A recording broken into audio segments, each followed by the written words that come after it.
Hey kids, Grandpa here.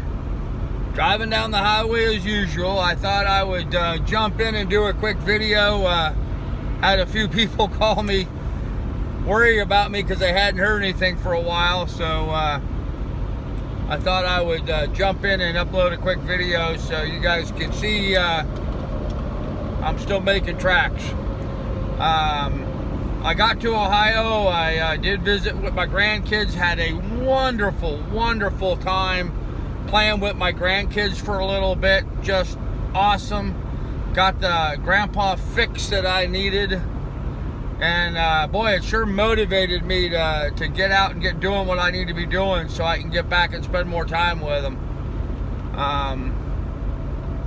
Or have the resources and facilities for them to come visit me more often. So highly motivating. So right now I am in North Carolina.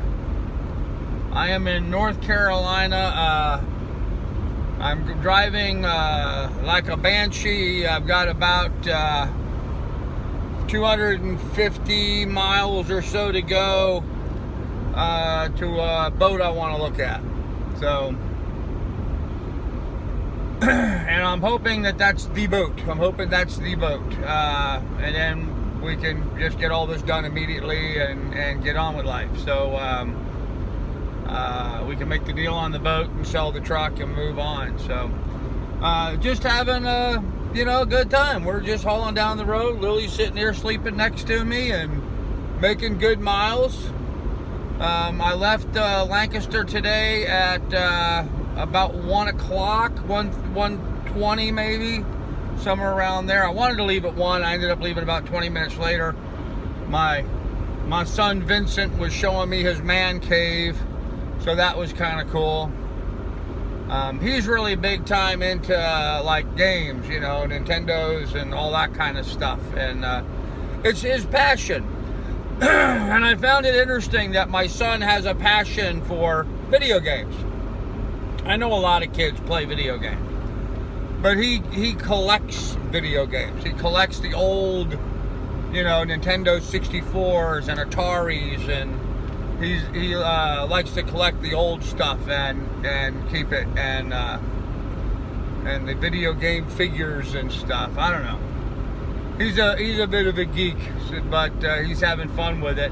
But it's interesting that he has a passion, much like my passion for wanting to go sailing and be a good steward of the ocean and talk about conservation. And, so I think it's interesting that he has his passion too. I wish my other son, Carl, had a passion like that. Maybe he could better understand where I'm coming from, but in any event, we're rolling down the highway. We're making good miles. Everybody's healthy. Everything's looking good. The boat that I'm looking at, I actually was talking to the marina today where the boat is, and I guess they did a new bottom job on the boat. They put it up on the hard. I guess they put it up on the hard, they said, in May. So at the beginning of hurricane season, they put it up on the hard in May. And the guy was going to come back and sail this year, but apparently his plans changed, so now he's going to sell the boat. But he had him put it up on the hard and give it a bottom job, so it just got a fresh bottom paint put on. And from what I understand, from not only from the guy selling the boat, but also from the marina, the boat yard, they're telling me that the boat's in really good shape.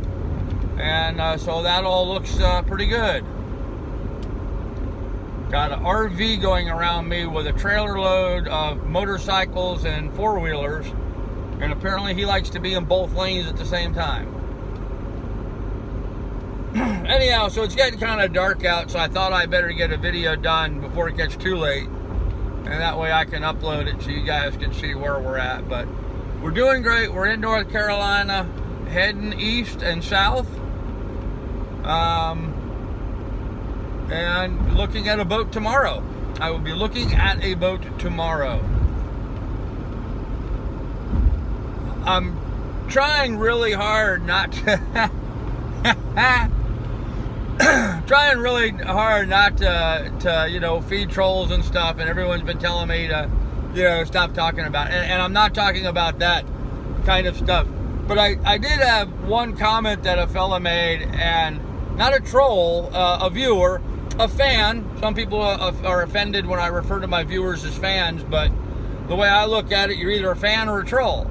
You're either watching my channel and in so doing are a supporter, and that's the definition of a fan, or you're a troll who's only watching to see, you know, if I have a big train wreck or whatever, and then you get to laugh at me and say, oh yeah, well, look at him, he tried and failed, and so that justifies their own existence. But see, here's the thing. The guy was telling me that, you know, that I'm doing this all wrong. You know, I shouldn't be e-begging for money, and, you know, how dare I think that I could drive across the country and go buy a sailboat and go sailing, and, you know, and there are some other people out there, again, not trolls, but some of the subscribers that have voiced some concern about, you know, it's just not practical to be able to just do this and go buy a boat, and I listened to that, and I understand their concerns. You know, a prudent man rule, I have those same concerns. But I'm going forward, and I'm doing it. I'm doing something a little bit different than most people, maybe something a bit more creative. I'm working very hard trying to make everything happen so I can bring this to fruition and be successful with it. It's, you know, it's not easy to take the approach that I'm taking and bearing the brunt of the, you know, long-term expenses and certainly the risks that have been involved in this. I mean, if my truck had been stolen back there in Canada, I'd be living in Red Deer, Alberta, and be an American citizen living in Red Deer, Alberta, and be homeless. You know, all my belongings would have been gone, my truck would have been gone, and I would have been just stuck there. So I'm very much putting myself at risk. I understand the risks I'm putting myself at. And you know what? I'm being successful at it.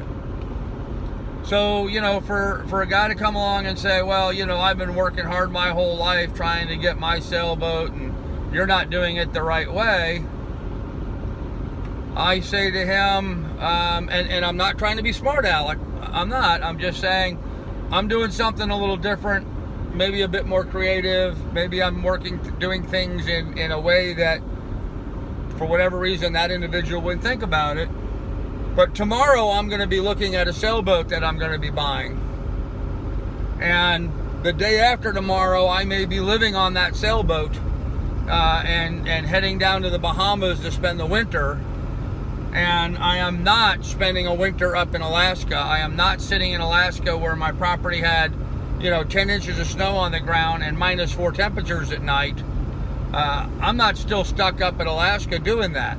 The reason why I'm not still stuck up in Alaska doing that is because I've been willing to put it on the line. I've been willing to accept the risks, very high risks, the dangers that are involved. And, you know, I have ventured forth. There's a famous quote that I refer to quite often. It says, a hero ventures forth and engages in a mighty battle and overcomes and then returns to the village to bestow boons on his fellow man. That's not the exact wording, but that's the basic gist of it. And so that's what I'm doing. I have ventured forth. I am slewing a mighty dragon in that I've driven 4,000 miles already, guys. 4,000 miles. I've been on the road for a week driving my truck. I drove across Alaska, Yukon, British Columbia, Alberta, Montana, North Dakota, Minnesota, Wisconsin, Illinois, Indiana, Ohio, West Virginia, Virginia. Now I'm in North Carolina, soon to be in South Carolina, then down to Florida. I'm doing it. At this point, you know, the people that tell me, oh, turn around, go back, you shouldn't be trying this, horse hockey. You know, Teddy Roosevelt made a quote, and I it's on my phone. I can't bring it up while I'm obviously doing a live stream. But the gist of the quote is that how superior it is to live a life where you challenge yourself and you go out and you follow your dreams and you attempt grand things, although that lifestyle sometimes is checkered by some failures along the way, how superior that lifestyle is to those people that never attempt anything, and so therefore, you know,